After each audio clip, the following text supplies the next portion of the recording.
I've been wanting to do another big Parks on the Air Rove, where I drive across Texas, activating parks, seeing how many contacts I could rack up along the way. My friend Eli, HA9RE, a county hunter in Hungary, was down to his final 3 counties, all in South Texas. That was a perfect excuse to load up the truck with radio gear and hit the road. In the first week of February 2025, I set off from West Texas on a 1,200-mile journey over 3.5 days. I was able to activate 11 new parks and made a lot of incredible contacts along the way. The first park I activated was Fort Lancaster. Here I used my 29-foot random wire and worked 40 meters and 30 meters. My next park was South Llano River State Park. Here I did a 10-meter only activation using my Yagi antenna.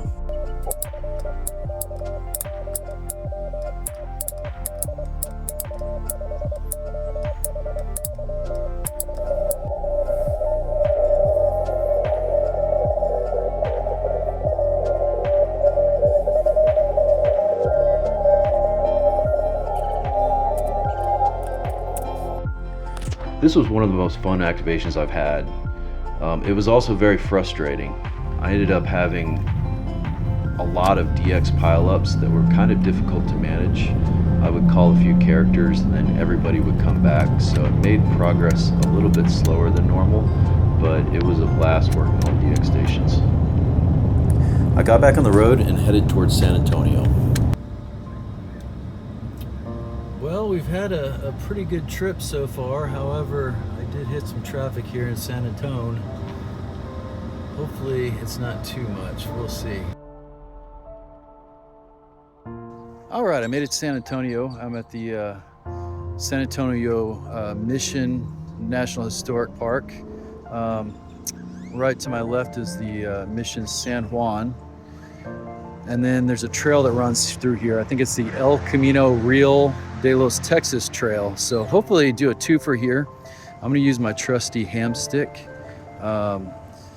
These are probably the most underrated POTA antenna out there.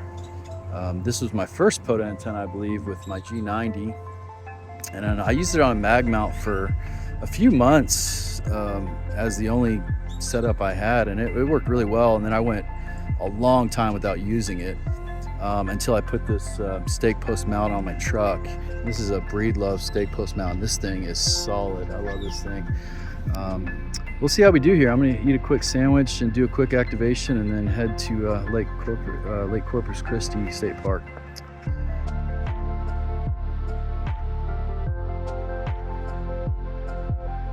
It's my last stop on day 1 of this POTA Rove. I'm at Lake Corpus Christi State Park, and you might be able to see the lake over here.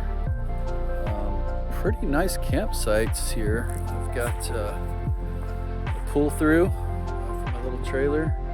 I kind of like the back end for the challenge, but I'm pretty tired, so it was kind of nice just to pull in. And I've already got my random wire set up. I thought that'd just be the easiest thing to set up, and then I'm not sure how much operating I'll do today. I'm pretty tired, but it'll give me the opportunity to get on the lower bands if I'm still feeling like operating later, and then if I wake up in the morning. So anyway, I'm gonna do quite a few parks tomorrow as well, but it's a lot less miles. I think it's only like 250 miles, maybe 300, but I'll have to drive about 22 miles down Padre Island, National Seashore.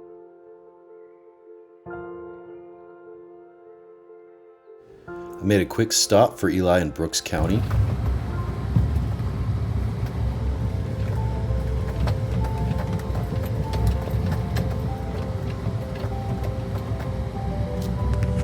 Okay, I made it to the Lower Rio Grande Valley Wildlife Refuge. Had to do about, I don't know, maybe two to 3 miles of an unimproved road to get to this area here. So I'm gonna try to contact Eli, and then I'll do an activation here on 10 meters, and then I'll head to the next park.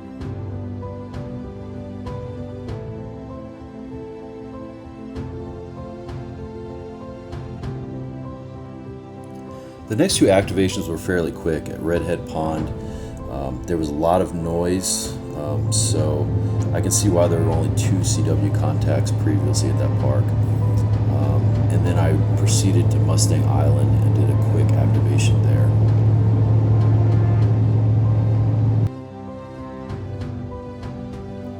Padre Island National Seashore is a very unique park. It's a 66-mile undeveloped barrier island, which is the largest in the world. It's also home to a turtle program where they've basically brought the Kemp Ridley sea turtles back from almost extinction.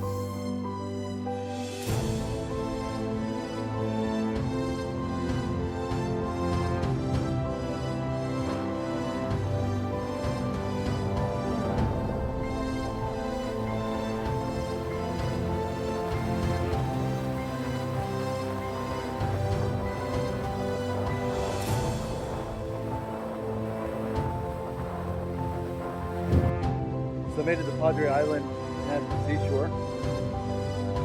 I'm about, I think it's about 15 miles down on the beach. I just had to go to Kennedy County line, and there is nobody here. I've got the beach all to myself. Got a little spot here. I was gonna put up my hex beam, but I decided to just use a random wire for a couple reasons.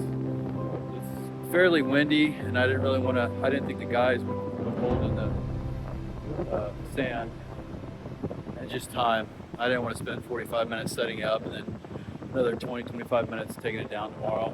So I'm just gonna use the random wire. It works pretty well. Worked a little bit of 10 meters, 12 meters, 15 meters, decided to take a break. Got in the water a little bit. So I'm gonna go back to it.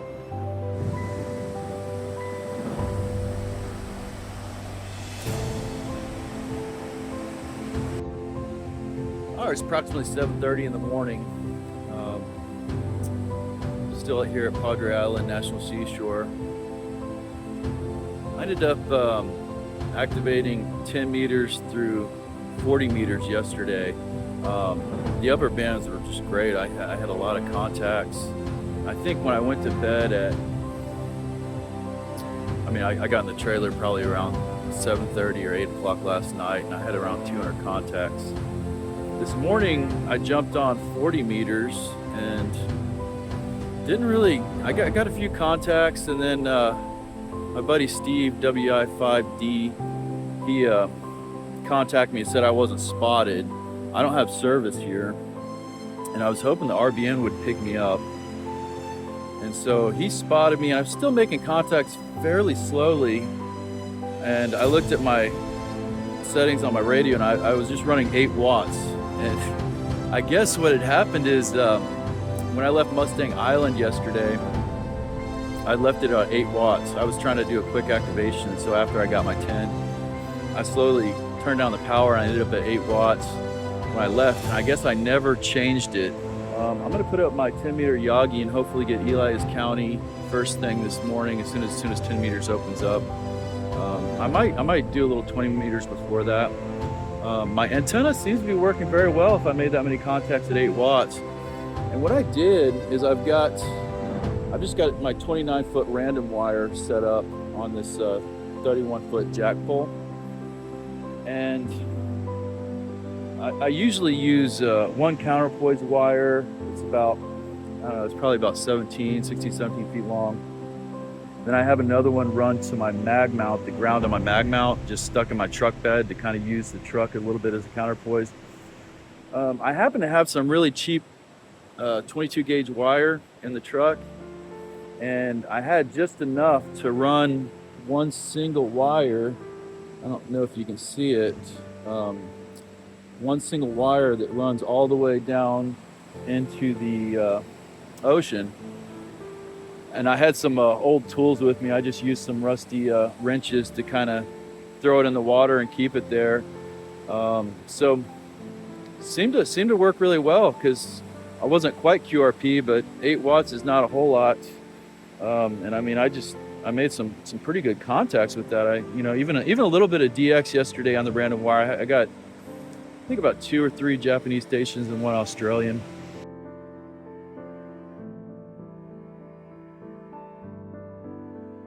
There was a pretty heavy fog on the island when I left, and I slowly made my way down the beach and headed towards my next park.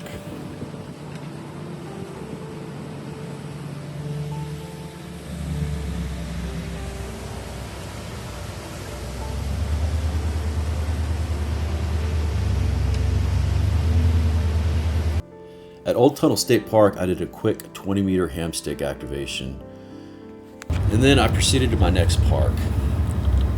I'd planned to activate Mason Mountain Wildlife Management Area.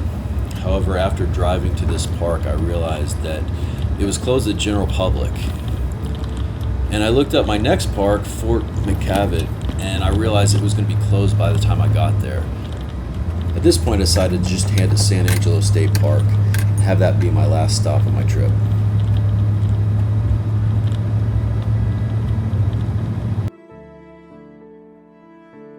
Out here at San Angelo State Park, last activation of this Rove. Pretty tired.